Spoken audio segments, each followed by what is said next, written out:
तमाम दोस्तों ते बुजुर्गों नूं निहायत ही अदब और एहतराम दे नाल अस्सलाम अलैकुम जी। ले भी दोस्ता नहीं सोचना एक जांदा एक आंदा एक जांदा एक आंदा लेना देना मुकद्दरां दा गल वेले दी फल मौसम दा गल कड़े ते कम रड़े ते केला चाह ना ते कम सलाह ना जेड़ा करेगा धोखा होएगा औखा कर मजदूरी खा चुरी कर भला हो भला अंत भले दा भला। मोहम्मद जैद जब्बार मुगल मेरा नाम, तहसील पीरमल, जिला टोबा, टेक सिंह चक, नंबर 308 गाबे मेरी पहचान। एक अरसा दराज तो मैं बसा लारियां दे विच पेट दर्द दी दवाई लैके पेश हुंदा। ले भी दोस्ता जेड़ा दोस्ता बाप कहंदा गैस बां बां करदी आ खादिया पीतिया खट्टे मिठे डकार होंदे दंदा तैनूं मैं कैप्सूल आसा कर।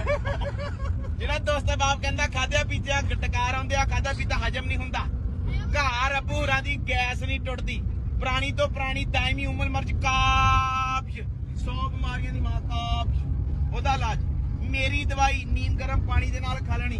अल्लाह दी रहमत दे नाल मामा जी घर दे सारे जियां तो तुहाडी बाथरूम च हाजरी होएगी। यकीन जान फुल्लां वर्गी खिड़ी खिड़ी आएगी। बाथरूम च बैठे बाज इदा आवे जिदा बिल्ला बोर्ड तो डिगदा, गैस इदा मामा गैप करे जिदा सियासतदानां ने मुल्क चों पैसा गैप कर दिंदा। बात एवें आउण जिवें बार च परनाले चों पानी आउंदा।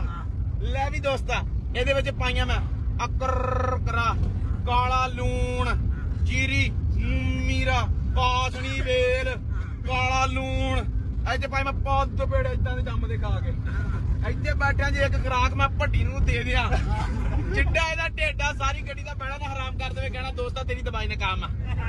रह गई गल कीमत दी, रह गई गल कीमत दी। एक तुहाडी प्यारी जी समाज लाला जी एक मिनट आया आ एक बजुर्गां नूं दिओ जी बजुर्ग।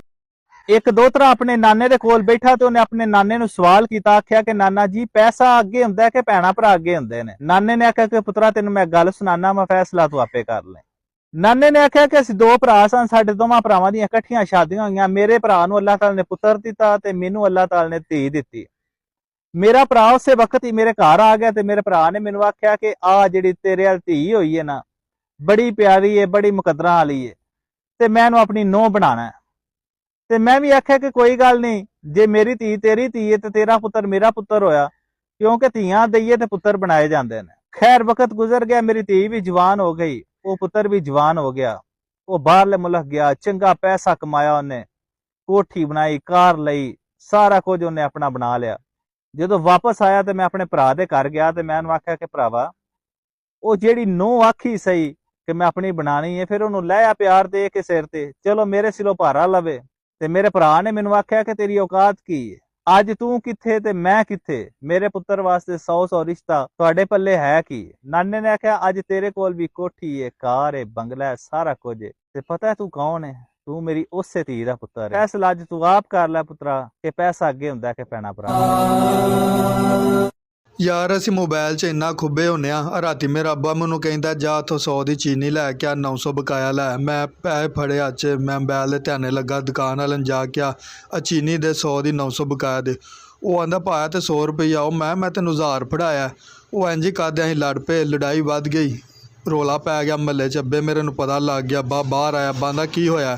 ਮੈਂ ਇਹਨੂੰ ਮੈਂ 1000 ਦਿੱਤਾ, ਬਕਾਇਆ ਨਹੀਂ ਦੇਣ ਡਿਆ 900। ਅੱਬੇ ਨੇ ਚੰਡ ਮਾਰੀ, ਆਂਦਾ ਚਵਲੇ ਜੀ ਤੈਨੂੰ ਮੈਂ 100 ਹੀ ਦਿੱਤਾ ਸੀ।